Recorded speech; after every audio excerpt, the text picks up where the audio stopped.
2 Corinthians 11, verse 23. Are they servants of Christ? He's talking about how to be a servant of Christ. I am more than them. I am more, and I'll tell you how. More labors, more imprisonments, beaten times without number, often in danger of death. 5 times I received 39 lashes. 3 times I was beaten with rods. Once I was stoned. 3 times I was shipwrecked. A night and a day I spent in the deep. I've been on frequent journeys, in dangers from rivers, dangers from robbers, dangers from countrymen, dangers from Gentiles, dangers in the city, dangers in the wilderness, dangers in the sea, and dangers among false brothers. I've been in labor and hardship, many sleepless nights, hunger and thirst. Hunger means nothing to eat, often without food. Sometimes it was deliberate fasting. Sometimes it was not enough money to buy food. In cold, without a blanket, exposure. And then the biggest problems of all, the biggest problem of all, the daily pressure of concern for all the churches, the problems in Corinth, the problems in Ephesus, the problems in the Galatian churches, the problems in the Philippian churches. He was carrying that burden all the time. This is how God broke and crushed Paul, and he became the mighty servant of God. That was his Bible school, being stoned, beaten, misunderstood, rejected. God's ways are not our ways. Many of people want to be a mighty apostle like Paul. If God does have that in plan for you, He'll take you through a very hard road. The purpose is to be broken, because I've discovered that God can never commit authority in the hands of an unbroken man. I have seen this even in some, CFC elders. We've sometimes had to remove some CFC elders. Some have become very authoritarian. I don't know whether there are some still around like that. We read about, in the 3rd epistle of John, Paul writes about a man called Diotrephes.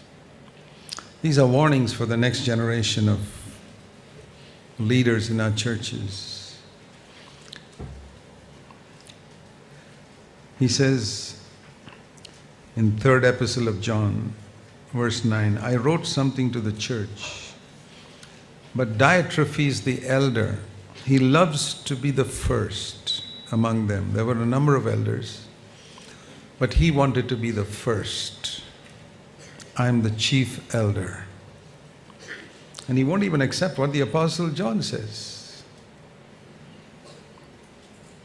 So even in the 1st century, elders appointed by the apostles, they were not all perfect. Some of them wanted to be first. We've seen that in our midst. And he says, for this reason, if I come, I will call attention to his deeds. He says, I'm going to expose him. John was not afraid of exposing the arrogance of some elders, because the Bible says that elders who are like that must be exposed before the whole congregation. He accuses us. Imagine in those days, this man, this carnal elder, had the audacity to accuse an anointed apostle like John, who was probably double his age. It's amazing. And he won't receive anybody whom John sends there. He won't receive the brethren, and tells others not to receive them, puts them out of the church if they receive the messengers John sends. And Paul says, and John says, when I come there, I will call attention to these deeds. And he warns them, beloved, don't imitate what's evil. So that type of danger was there even in the 1st century. There were unbroken people who were elders, and they were exercising authority. And God never supported it. When God commits authority to a person, He has to break him first. A broken man is the only man fit to exercise spiritual authority. That's why God takes him through brokenness. And that's why even the Apostle Peter had first to be broken by failure. So I want to say to you, my brothers, if God has allowed you to go through failure in your life, God can use that. I found in many, many cases, including my own, that it was through failure that God broke me and that God broken other people, so that we don't lift up our head from the dust. We keep our head in the dust all the time.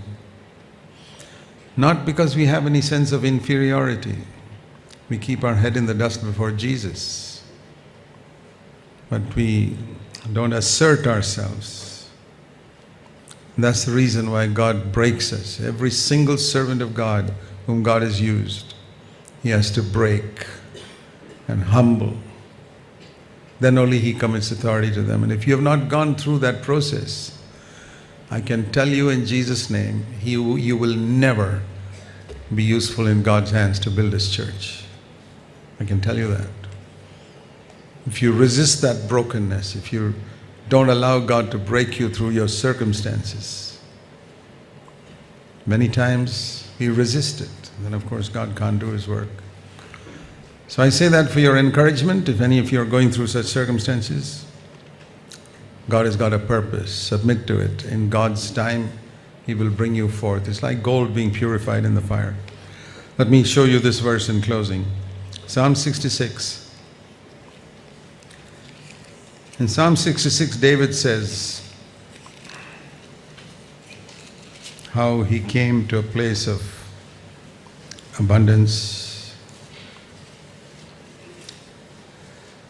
Psalm 66 verse 10. God, you have tried us. You have refined us as silver is refined. You brought us into a net. That means you surrounded us in a way that we cannot escape. You know, like fish in a net. Do some of you find yourself in circumstances where you want to move out but you can't move out? You feel trapped in certain circumstances. You're brought into a net. You laid an oppressive burden upon our loins, maybe a sickness that you are not healed, maybe a thorn in the flesh that you prayed and prayed and prayed and never got healed from, some physical ailment or problem, a burden, oppressive burden upon your loins. You allowed men to ride over our heads. The picture is of you lying on the ground and men walking on top of your head. I mean, some people who work in different offices feel like that. This boss of mine is always walking over my head. Or you can experience that in a marriage. You can experience that with relatives who take advantage of you, a mother-in-law or anybody. God can use all types of circumstances to break you. And then experiences where you are put into the fire and then taken out of that and put into icy cold water. And then taken out of the icy cold water and put into the fire. Extremes, from one extreme to the other, and finally look at God's result. Yet you finally brought us into a place of abundance.